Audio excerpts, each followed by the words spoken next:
বাংলার বাড়ি প্রকল্পে দুর্নীতি তথ্য যাচাইয়ের নির্দেশ দিল নবান্ন। পঞ্চায়েত এবং গ্রামোন্নয়ন দপ্তরকে উপভোক্তাদের তথ্য যাচাইয়ের নির্দেশ দেওয়া হয়েছে। বাংলার বাড়ি প্রকল্পে বহু অযোগ্য উপভোক্তা তারা সুবিধে পেয়েছেন।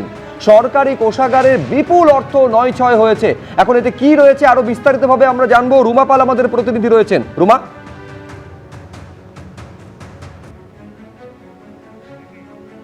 দেখো, জানিয়ে রাখি যে এই বাংলার বাড়ি প্রকল্পের ক্ষেত্রে কিন্তু খুব তৎপর নবান্ন, এবং সেক্ষেত্রে কিন্তু উপভোক্তা যারা ছিলেন সেক্ষেত্রে পুনরায় যাচাই করার কিন্তু নির্দেশ ইতিমধ্যেই নবান্ন দিয়েছে, এবং পঞ্চায়েত ও গ্রামীণ উন্নয়ন দপ্তরকে সেই নির্দেশ দেওয়া হয়েছে।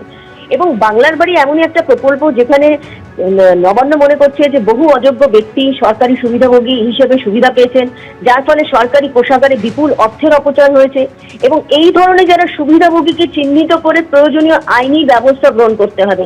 ইতিমধ্যেই কিন্তু সেটা ভেরিফিকেশনের কাজ শুরু হয়েছে, এবং সেক্ষেত্রে অবশ্যই তৎপর রয়েছে বাংলা বাড়ি ক্ষেত্রে। সেরকমই 100 দিনের কাজও যেমন শুরু হতে চলেছে।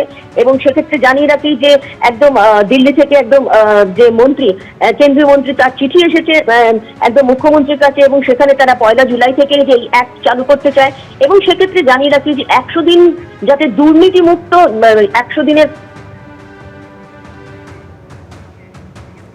যান্ত্রিক গোলযোগের কারণে যোগাযোগ বিচ্ছিন্ন হয়ে গেছে আমাদের প্রতিনিধি রুমা পালের সঙ্গে। অর্থাৎ দুটি ক্ষেত্রে, একদিকে 100 দিনের কাজ এবং অন্যদিকে বাংলার বাড়ি প্রকল্পে তৎপরতা রাজ্যের তরফে।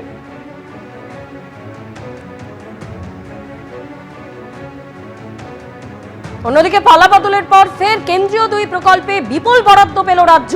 কেন্দ্রীয় মন্ত্রী শিবরাজ সিং চৌহানের সঙ্গে বৈঠকের পর জানালেন মুখ্যমন্ত্রী, প্রধানমন্ত্রী গ্রাম সড়ক যোজনায় প্রায় 1000 কোটি টাকা বরাদ্দ। 100 দিনের কাজেও প্রায় 700 কোটি বরাদ্দ কেন্দ্রের। দিল্লিতে বৈঠকের পর জানালেন মুখ্যমন্ত্রী শুভেন্দু अधिकारी। बहुत फ्रूटफुल मीटिंग हुआ, मैं आभारी हूँ। उन्होंने, इस सरकार 1 महीना नहीं हुआ, काल 1 महीना होगा 9 तारीख। उन्होंने आज हम लोग को सैंक्शन लेटर दिया प्रधानमंत्री ग्राम सड़क योजना में 2 फेज में 1000 करोड़ के आसपास, कुछ ही कम 1000 करोड़।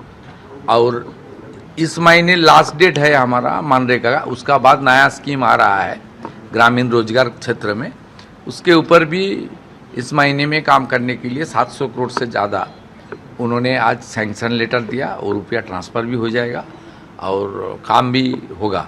जिस तरीके से पिछले सरकार भ्रष्टाचार किया है, सरकार का रुपया को इधर उधर किया है, और किसान विरोधी जो सरकार था, जिस तरीके से किसान के ऊपर अत्याचार हुआ, प्रधानमंत्री फसल बीमा योजना से लेकर प्रधानमंत्री सिंचाई योजना से लेकर वो सब चर्चा भी हुआ। कैसे हम लोग बंगाल के किसान का साथ खड़ा रहे, वो भी रोड मैप माननीय मंत्री जी ने बता दिया। एबीपी आनंद एगिए थाके एगिए राखे।